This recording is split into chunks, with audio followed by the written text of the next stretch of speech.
Hello and welcome to the Geek Den for issue 3, issue 107 of the Star Trek Starship collection, the Klingon Bird of Prey attack position. This is the model here. We'll have a little look at this. If you're feeling a bit deja vu, like I am, that is because this has already been produced before. I'm just going to get this out and actually show you that it was actually issue number 3 that we had. I'm just going to do also a comparison with this issue and another issue.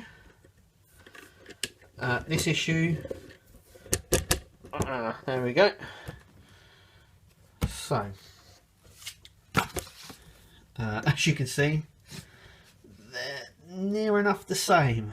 They're just in different positions. This issue 107 is further away, but effectively it's the same. Especially on the front of the issues here, they are the same. So I might get muddled up, I might not. So this is issue 3, this is issue 107, the same. I've got a few gripes with this. Now it's not that I dislike the model. The Klingon Bird of Prey is massively iconic, though it was never going to be a Klingon Bird of Prey. It was actually supposed to be a Romulan ship, but it's what we got. It's very recognisable design. The only problem I have is this. Is that we've already had it. Now we've got one in flight mode and attack position. There's obviously different positions, but I think this one is lazy on Eagle Moss's front. They're obviously got different information in, but I just find this very, very lazy. This is lazy. The model's nice and all, but I just find that they've just replicated the same model. Now they said very long ago they were never going to do vacants of different models. Now that was introduced in by the way of saying we weren't going to do the Saratoga or the Phoenix Nebula class Phoenix, but these are actually different. This isn't. This is the same. The only difference between the two of these is one has the wings up, one has the wings down. That is it. There is no difference. Same colouring, same everything, same base, same stand, everything's the same. There is obviously different information in this, but this also boils down to Ben, who actually is the head guy at the Star Trek collection.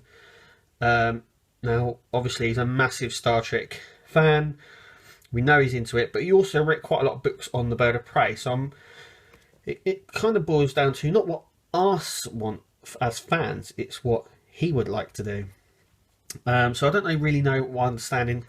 This could have been done maybe at the later end of the series. I don't know why they've decided to do it now, whether there was a demand for it, but we now have 2 Klingon Bird of Prey in the collection. So let's take issue 3 away and go through the book of issue 7, and we'll have a look at the models in a minute. But here we go. So obviously it goes through. This one goes into a little bit more depth. So we have all the in-universe information. This one goes into more depth of the different classes of Bird of Prey. I do believe there's 3 or 4 different classes. One's bigger, one's smaller. So it sort of delves into a little bit of that because over the course of the series of Star Trek, the size and stuff variably different.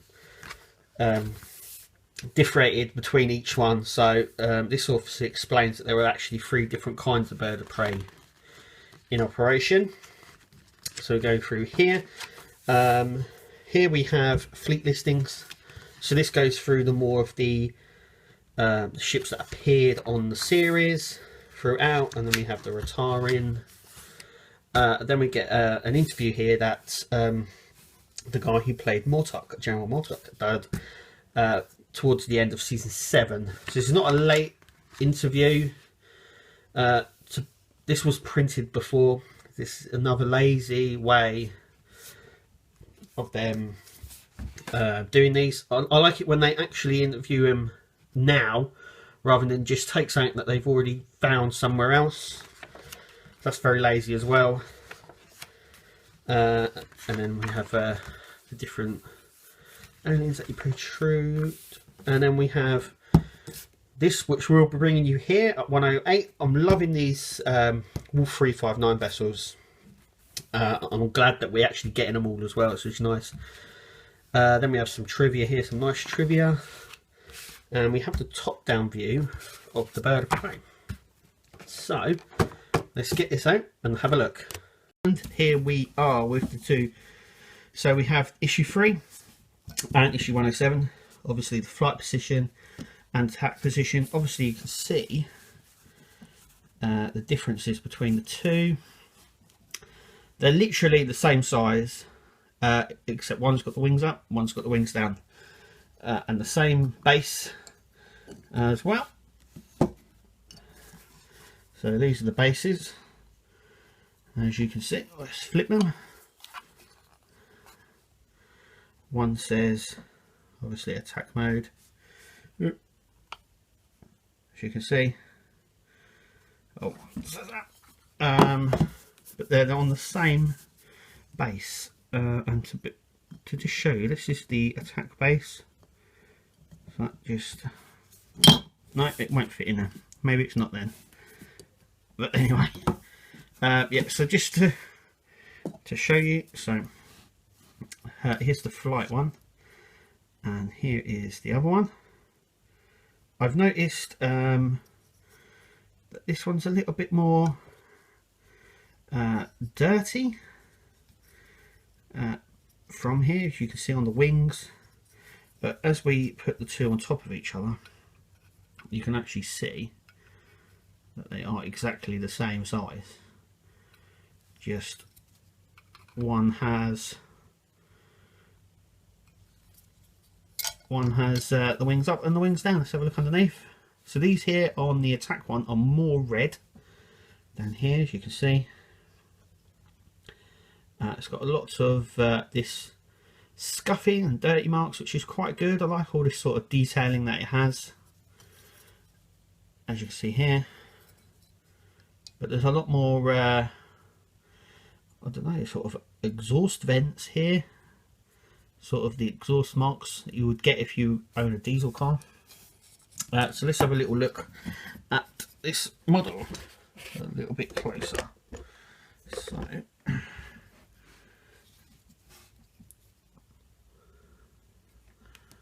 as you can see, it's very, very detailed, just like the last model, but this one's more scuffed up, more dirty looking.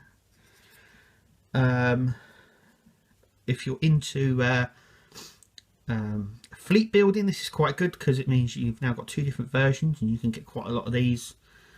The guns are very straight on mine on, just like with this one. I could actually see them snapping off. I've been very lucky that, one, it hasn't fallen off the base, two, they haven't come snapped, because they could very easily snap. Die cast, yep, the wings are die cast just like this is. Then we have the plastic bit at the front, the head and this, so the wings are the die cast sections. But yeah, as you can see, it's very scuffed, very dirty. It's really nice. We've already got one, like I mentioned earlier. I find it very lazy, but we've now got it. It is part of the collection. If you pick and choose your models, and you can't decide whether to pick this one up, and you have this one and you have this one, I would stick with this one, because as you can see, they're the same. If you love the Klingons, then you'll have to get it. It's part of the collection. If you collect every model, then yeah, this is a one for you. I've noticed as well in there, it would have been nice if they painted it red. They haven't on this one neither. It's just green on that one. This one, it looks almost white, as if they've forgotten to paint it, like it's just silver. But there you are, we have a nice engine section there, which is a little bit, no, on this one it's more yellow, on this one it isn't, the impulse engine at the back here. But it's a nice figure, nice model I should say, sorry. It's very, like I said, it's very detailed, it's very weighty, but it's just laziness on Eaglemoss' part. You know, a lot of people can say, well, you should be grateful. Well, you know, we're 107 in now, so I think it could be stewed that we can moan a little bit now about the models that we're getting. We're this far ahead now, but it's there, it's a part of it. Shake test, this stands very wobbly, as you can see, so it's easy to come out, just like the last one is. So do be warned on that. But as you can see, it's a nice model. Let's just zoom up here so we can get a nice view here. But yeah, she's kind of good. She's kind of nice. Liking the more dirtier look. It means it's maybe been in battle a bit more than the last one. Also, as well, it's also nice to have two, possibly as well, because we all know that there are different versions, 3 or 4 different types of birds of prey. So you could say this is one class and that's another class. But yeah, as you can see as well, nice little black here on the ends of the gun. But yeah, that is it. That is the Klingon bird of prey in attack position. You know, I've given it a little bit of a hard time. Maybe not justified, but I think it is, because it's taken up a space that we could have had for a much more interesting ship. But